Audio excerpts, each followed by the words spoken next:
When you ask what to include in your policy, that's going to be a function of what is your social media strategy.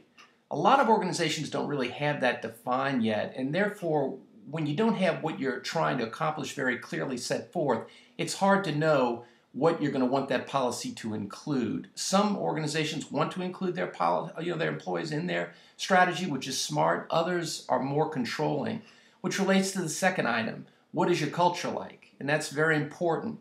Again, really good companies that use social media and have very effective strategy typically integrate their employees into that strategy. And so the policy is going to be very reflective of that culture. So this is something you really need to put some thought in if you haven't already, which leads to a final point. Where are you located?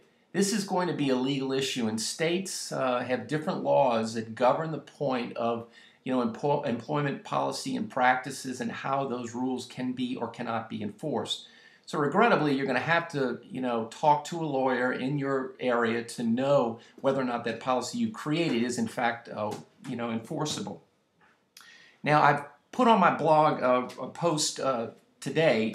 Do you have a social media policy for your organization? And in that, I have literally dozens of examples of social media policies for you to look at. I think that'll be very helpful. So if you combine all those things together, I hope that you're able to put one in place that's effective. And congrats to you about thinking about this important point using social media.